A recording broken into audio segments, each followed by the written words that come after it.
Welcome to SHOWstudio's live panel discussions. In these discussions, experts from all parts of the industry discuss and debate the most important Fashion Week shows of the season. Today, on the last day, in the midst of London Fashion Week Men's, we're going to be discussing Martine Rose Autumn/Winter 20. My name's Elliott. I'm a curator, stylist, and creative director, and I'll be your host for today. And I'd like to the rest of the panel to introduce themselves, starting with your good self. My name's Ricky. I'm a designer for my women's wear brand, Wesley Harriott. My name's Mahoro Seward, and I'm the staff writer at ID. Hi, I'm Sam, and I'm the e-commerce manager for Machine8.com.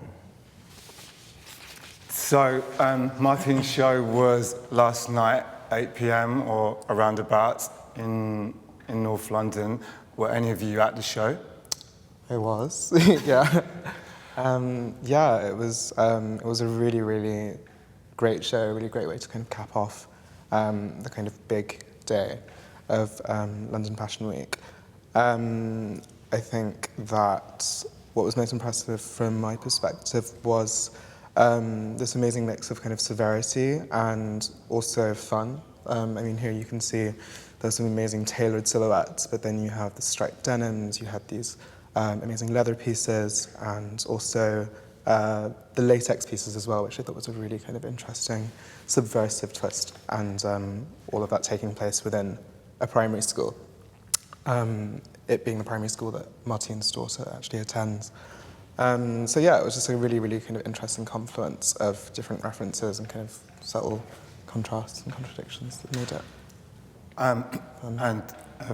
From yourself, Wesley, or Sam, have you managed to see any of the images yet, or? Yeah, I've been through quite a few of the images. Quite had that like 70s, 80s kind of like feel to it, with like those oversized kind of like leather shoes, which kind of like the main focus for me. I just thought they were amazing. It almost kind of like the sole has been like uncut. So it's almost like gone back onto its like original last, and then they've just decided actually just leave the sole in its like natural shape. So it has like this almost element of this modern day oversized kind of like sneaker, but they've actually put it into like a gentleman's shoe as such, which I just thought was like an amazing kind of like transform into something a little bit more interesting than just a larger sneaker. We're going to kind of change this and switch it up a little bit into a shoe, which I just thought was amazing. Kind of like moving on from her kind of like oversized, like square-toed pieces that she'd done like the previous season. Yeah. I thought it was like a really, really good mix. I'm a huge fan of the brand, so I literally looked the minute the photos went online last night. For me, if I do anything this year, it's going to get those boots. The cowboy boots, the high ones. I felt like they gave the collection kind of like a dystopian energy, and I found it, considering I think, you know, the end of the world is something that everyone is talking about a lot. Being in a play school, primary school, which is about children and youth, but then having this like dark dystopian energy was kind of a nice juxtaposition. I thought that gave the collection kind of a narrative, perhaps. So do you reckon she was mindful of that going into it? Absolutely. I think there's so much thought and process in her work and this character of a man that she's built over the years, that placing her story in a play school where it looks quite dark and almost has survival elements of all the utility, there's definitely some reason behind that, I feel. No, I think it's kind of like, as well, it's obviously I don't know whether the whole kind of like experience of like Men's Fashion Week at the moment, everything just seems a little bit more serious, a little bit more kind of, there's not much, it's still a lot of playfulness going on, but if you kind of like look at a lot of the designers, everything just seems a little bit more kind of subdued, a little bit more serious, kind of like a lot more kind of like vision on kind of like commercial ability to sell the product, as well as still having a little bit of the kind of like showpieces. But everything to me seems that a little bit more, we're here to sell clothes, this is more serious now, this is what we're doing. So serious from a business aspect or serious from a design aspect? I think a little bit of both. From what I've been seeing, it's kind of, even like with Charles Jeffrey and things like that, it's an amazing collection, but it almost seems a little bit more focused as such, which is what I thought with kind of like Martine's bit. There's like less play on like heavy prints, a lot more focus on kind of like new fabrics like leather and latex and things like that, which I just thought was kind of like an interesting approach for her. I think long gone are the days maybe where, as a designer, I feel the first thing you're thinking about a lot more now is is this wearable? Can it be sold? But is it still exciting? And I think what designers are trying to do in the current climate is try and find that balance between keeping their aesthetic and that exciting sensibility, but making sure it can be put on a rail and sold. So maybe that's very conscious. Oddly for me, I thought that what really marked this collection was a sense of continuity compared to a lot of the collections that we saw this season, which had a real focus on, it being the end, the sense of apocalypse almost, the sense of kind of looking to the future. I think that what I thought was really interesting about this were the Easter eggs that were kind of hidden throughout the collection, the references back to previous work, but also how you could see elements like, styling elements from last season with kind of the tied sweater, which was built into the back panel of some of the pieces and then kind of tied around the neck, or other elements like the laser etched denim, which had backstage photos from last season as well, kind of carried over. So what I think Martine's always done really well is kind of really tap into a sense of London's energy, and for me it kind of really spoke of this kind of keep calm and carry on energy that London is so renowned for. And I think there was a real sort of sense of the brand continuing on a trajectory that it's kind of built for the last. Well, Martine's been one of those designers who's had her own identity, and obviously every house or brand has an identity, but I've always felt that Martine knew and understood her man from the outset, and in terms of the silhouette that she would create. So that's always something that I feel she's kind of carried over from season to season. But with that in mind, do you still get excited to be able to see, even if you know there's going to be carryover, are you still able to be excited by going to a Martine show? Absolutely. I think that one of her kind of crowning talents is the ability to create work that is so inviting and accessible for new people who are coming to the brand, but also keep it relevant and exciting for people who have followed it since the beginning through references to previous work, but also through subtle reinventions of silhouettes and garments that we've maybe seen in previous season, dating back to like SS14, for example. Yeah, I think there's always kind of like, there's that new excitement about, obviously she kind of champions that two-way piece that you can kind of wear in certain different ways, and it's cut in such like a beautiful silhouette. You can, like, from last season you had those ones with like the additional kind of like head hole on the side, so you could twist it and it completely changed the whole look and dynamic of the piece. Obviously with this one, I think they've had that additional kind of like you were saying, like sleeves built into the back of the jacket. I don't know whether that's so you can wear it additional ways or it's just like an accessorizing piece. But it's just those kind of plays on from season to season. She just kind of switches it up, and it's just so exciting to see from season to season what she's going to do in that aspect for me. I think one of my favorite things about this collection, and most of her collections really, is that it's never, in my opinion, it's not spring, summer or autumn, winter, it's just Martine.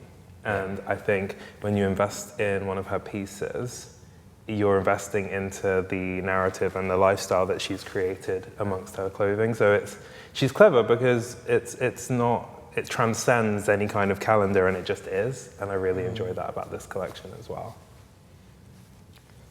But yeah. So Sam, what would you say so far from seeing it would be your favourite pieces? Well, obviously, as I mentioned with the shoes and things like that, I need to see those in person. They just look utterly fantastic. But then also we have like these jackets that we can see here that look like they're almost like doubled up as scarves. I really want to kind of see those in person. Like the outerwear just looks unbelievable. So like the colour palette, everything all the way through to like any of the pieces of the outerwear, I think that's what my favourite pieces would be. Wesley? The boots. Definitely. The boots. I need to get the boots. They're cool. But I don't know if I know she worked with Demna in the past. Balenciaga. Am I wrong in saying I see that a little bit more in this collection? Like with the denim and the paneling through the denim.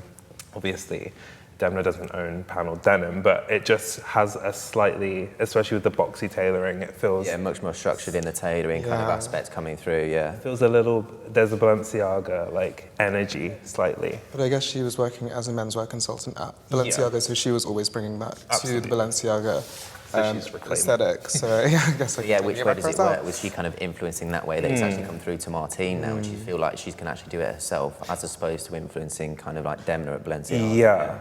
It just, I feel that in this collection a little bit, which I love. Like, I love all of that. But it's just there. I mean, I often see her as one of those designers that manages to bring a lot of the worst elements out of the 80s, but manages to make them look good. No, because when you grow up and you see like the washes on the denim or like the silhouette on some of the jackets, a lot of those silhouettes weren't flattering at the time, but Martine's managed to make those elements kind of really strong and identifiable for her, but in a strong way. I mean, in terms of how she dips into the past, do you have any reference on say like the bleach watch, the bleach denim? Because a lot of that I reference back to kind of late 80s, early 90s kind of ragga culture and click suits that a lot of the yardies would wear, and some of the other elements kind of refer to other members of different kinds of communities. But are there any elements from the past that she draws from that you kind of have an inkling to, whether you were there at that time or not? I think the peppering of cargo pockets throughout the collection. Obviously, rave is really central to Martine's aesthetic, but whether it was leather or denim or on the jackets, we have these kind of big cargo pockets, which are quite, I don't know, for me anyway, quite gross, kind of, accoutrements for a trouser. But she manages to kind of place them in this context that makes them feel extremely contemporary, and I guess by being so self-conscious, self-aware of that potentially unflattering connotation, and by putting it so front and center, kind of subverts that. I think another really cool thing about the collection is I don't know, I grew up in London, I'm sure some of you have as well. Yeah. I can feel that she's from London. It feels like there are certain looks where I'm like, I've seen that guy, or I know that's my uncle. Like, I've seen the guy in the suit and then the dodgy trousers with the loafer. Like, it feels very, what's the word? It feels accessible, but it feels nostalgic in some respects, like Tottenham markets and Seven Sisters, and it feels like North London where I grew up. So I kind of like the warmth in that respect. Yeah, there's a definite weird feel of kind of men behaving badly, like early 90s, kind of really oversized bootcut jeans with that kind of jacket and things like that. Yes. But obviously she does it in such a way that it makes it desirable, and you're not just looking at it thinking, what on earth is that? Yeah. And then what about from a casting point of view? What do we think about the casting? It's so enigmatic with kind of like everything that she does, with like the styling of the hair to every single person. I keep seeing on Instagram someone mentioning a guy called Rocco, who's kind of like walked with them. I don't recognise him, but it's kind of like, seems to be people like, as if you got Rocco to walk for you. Who is this guy? Kind of like, they're also, everyone's kind of saying this guy's amazing, who is he? But then some people seem to know who he is. So I'd love to find out who this guy actually is. So, but I can't see him on the pictures at the moment. He's like the older guy with like the blonder hair. Where is he? So there's that guy, and then there's another guy as well. See, that guy who you picked out is kind of quite, I think it's quite poignant and quite key. That's Jamie Morgan. Okay. So Jamie Morgan was heavily part of the whole Buffalo scene and worked hand in hand with Ray Petrie. So for me, that point that Martine would pick someone like Jamie, who's a bit of a subcultural style icon by nature of the way that he would make images over the past 30, 40 years anyway, to be able to draw for someone like that in a show is quite important. So she's quite clearly aware of her cultural as well as stylistic references. So I don't know Rocco, but when I saw Jamie in the show, I thought, yeah, big nod to Martine on that one.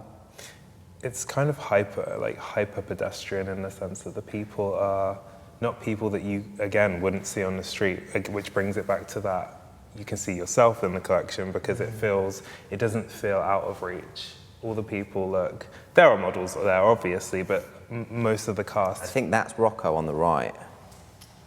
I haven't got my glasses on, so I do believe that is that Rocco geezer, yeah. So yeah, I'd be interested to find out what his connection was and why he was in the show and why they felt they needed to like use him as well. It's really good. And what was the music like?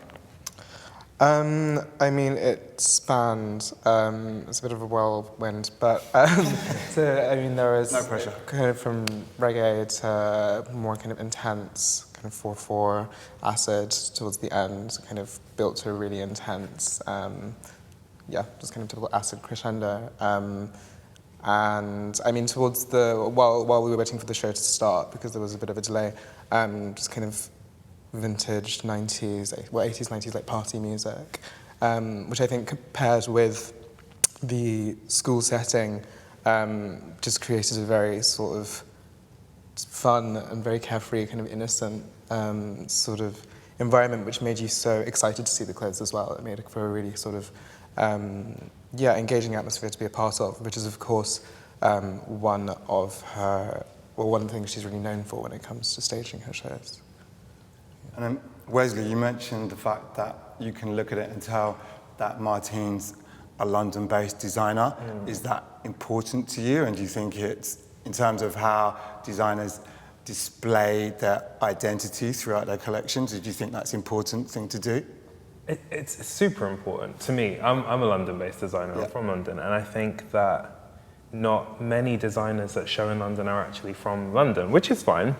But those that are, it's really nice to feel that recognizable energy and to kind of see their point of view. I really love the injection of women's wear as well. I think that's really exciting, and it kind of opens the door for her to tell another part of her story and her universe that she's creating. But yeah, I do think it's important, long story short. You guys? I mean, for me, Martine is almost kind of the quintessential London brand in many respects. It's kind of stitched so deeply into what she does. I mean, there was a print in this collection which was just names of different districts. I think it was like Shepherd's Bush, Ladbroke Grove, Tooting, Clapham, Tottenham. And the fact that it appeared on so many garments in so many different contexts, I guess is a walking testament to... So it's real to her, it's not a parody as a designer just picking for the sake of it. Yeah, well, I think it's kind of like you can see that with every time she has a show, she chooses something that's almost like quite personal to herself, like this time it being in her daughter's primary school.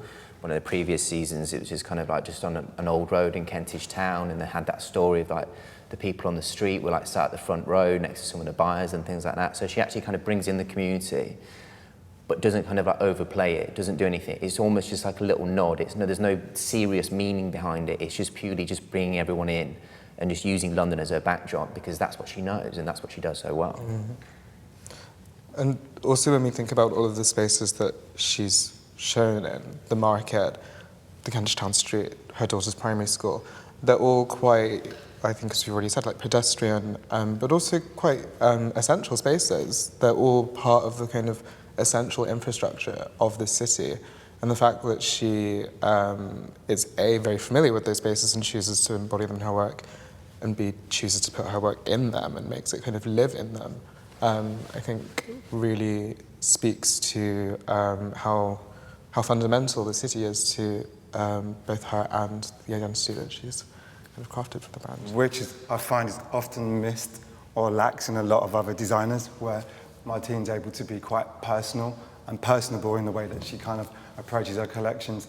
I mean, another big question that often comes up in this day and age, we talk about dystopian futures and how we treat the planet, is sustainability. How do we feel about the use of things like latex in terms of because obviously everyone here really likes the collection and I'm not trying to pull it apart, but about things like latex being used, do we have an opinion on a sustainable kind of viewpoint with her using that as a material? I'm not sure kind of like with regards to like what other fabrics she's used and everything like that, but with the latex, it's, with regards, where has she sourced it from? Is it recycled? Is it something that she's actually kind of like bought in new, or do we know if she's brought it in from somewhere else? So to actually give an opinion and say, oh, it's wrong for her to use this could be quite derogatory when she's actually potentially brought it in from somewhere else, recycled it from old previous things that she might not have used. So to actually get to the bottom of it, to be honest, it doesn't, that particular jacket, that's the latex one, doesn't potentially look like it could be recycled. It could potentially just be bought new, but sustainability for these designers obviously is such a huge part of what they have to do now. Massive part, has to be almost like a focal point for every collection that they go through. But it's not like a single-use plastic. It is going to get reused. It is potentially going to last them years and years and years.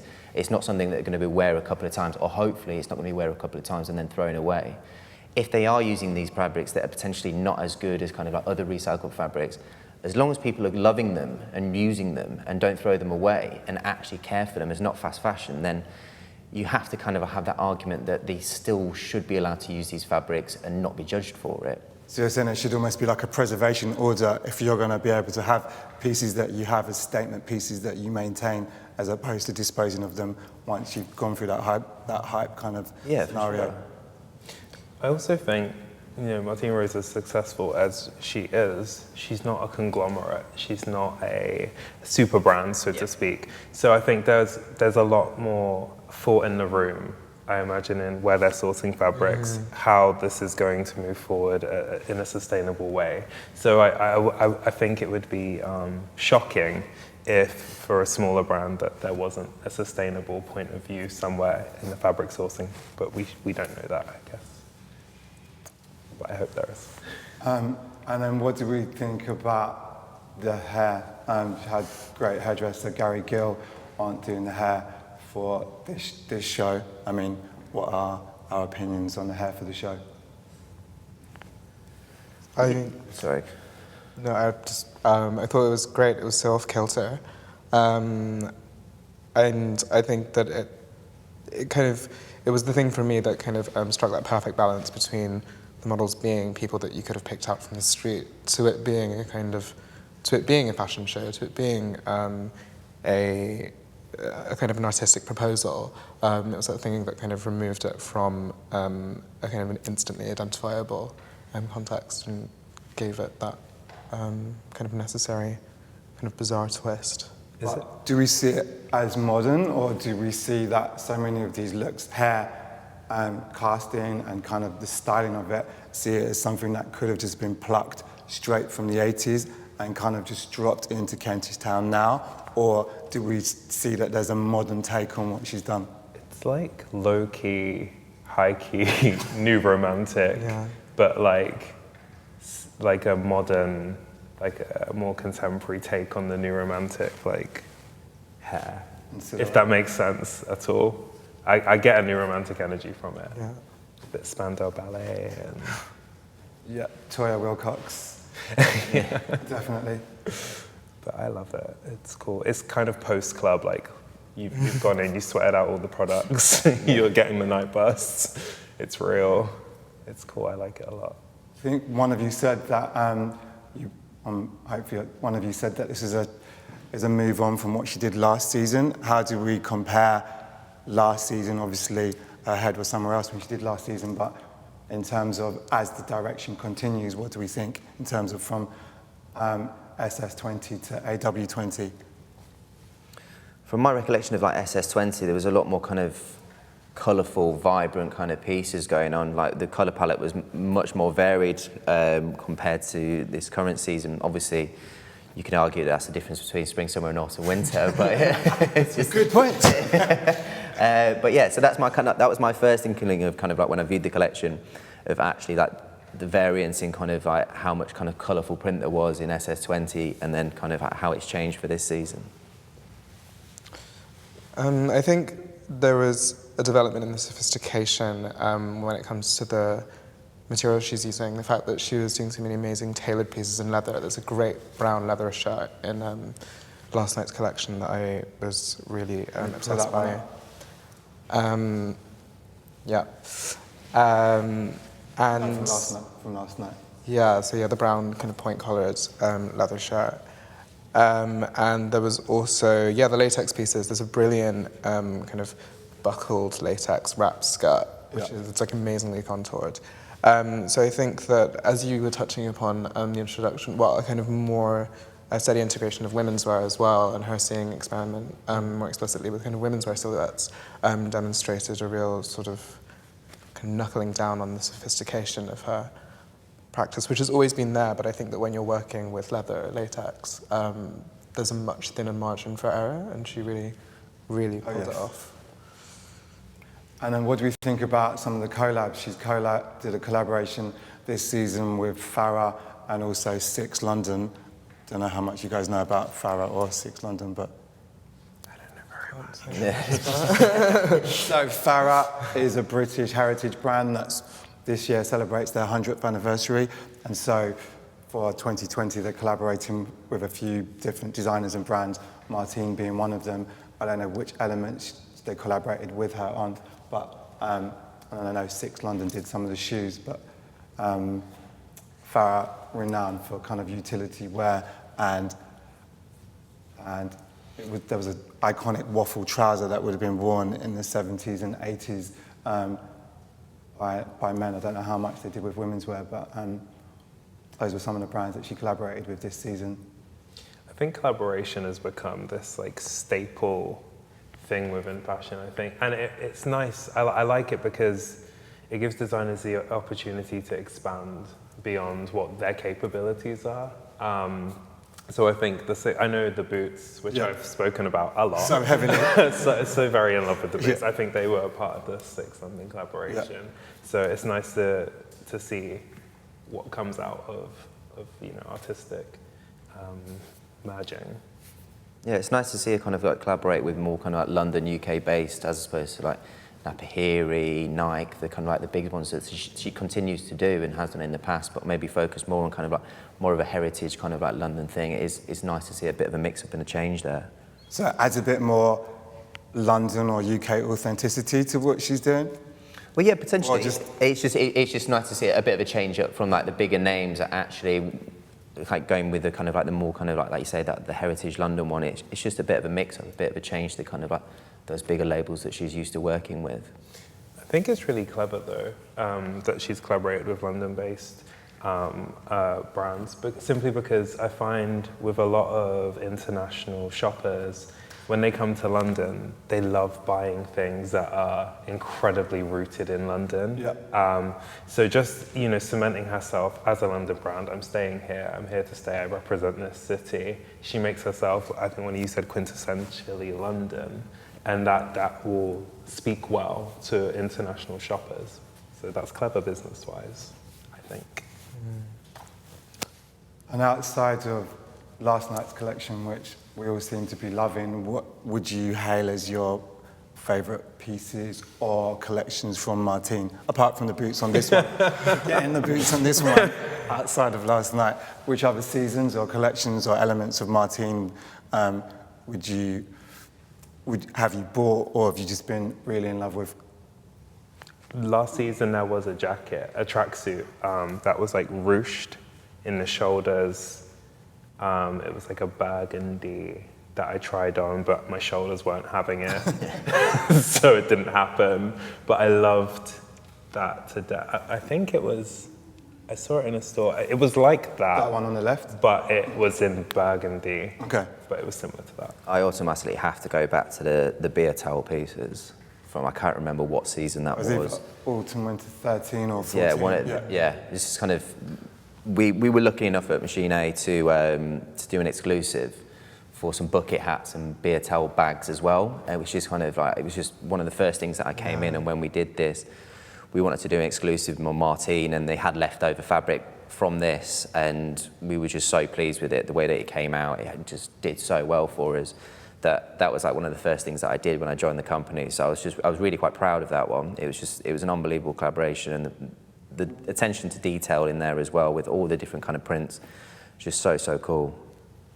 So identifiably as British, kind of like pubman culture. Yeah. And another thing that I love about Martine is that so many of her men so imbue, be that the working class man from whatever culture or stratosphere that they come from. So this reminds me of pubs in the 80s and 90s. Yeah. Some of her guys, as you said, remind you maybe of her uncles or those other people that you see on the streets.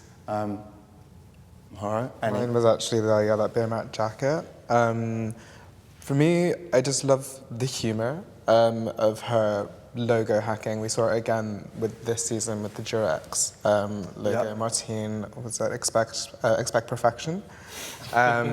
Which also, considering that we're in a school context and you have like a condom logo in like a primary school, I think it's just so amazingly tongue-in-cheek. And I think that Martine has such a knack for kind of cutting through fashions, for want of a better word, like bullshit, and its tendency to really be quite up itself and lack a really important self-awareness, and her ability to kind of self-parody and I guess also kind of co-opt these like big corporate logos is just really impressive and kind of strangely identifiable in the format that it's presented. It's an ability, isn't it, of taking like really basic ideas and turning them into something, or basic parts of our culture and turning them into something quite extraordinary. Yeah. And I think that's a real talent, like taking beer mats and just turning it into like this whole thing. It's clever, and I think she's really cultivated that within her brand. I think people kind of, with Martine, it's just like, it is so playful and things like that. People don't read into it too much. It's like, why has she done this? What's the reason behind it? It's just because it's cool, because it's fun, because it looks good. And it's just left at that, and people don't try to get to the bottom of it and don't try to kind of like root down into kind of like the real reason why she's done this. It's just because it is, basically. And so much of it refers back to rave and club culture anyway, where a logo is being used in that way, kind of we started seeing back in the 90s in that way, and so it's kind of a total extension of her identity in terms of what she puts into her collections. I like, these pictures are cool. Where are these from? So these pictures are on her web. I mean, there's a confidence even on her website. Her website only exists of 4 images. This is one of the images from her website. There's no other information, but there's 4 of these bodybuilder, stevedore type guys who are either holding up women or like just flexing. So cool.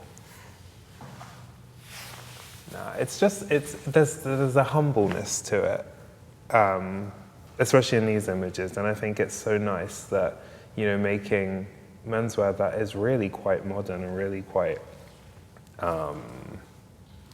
you know, forward-thinking, it still just has a humbleness and a warmth that is so exclusive to this city.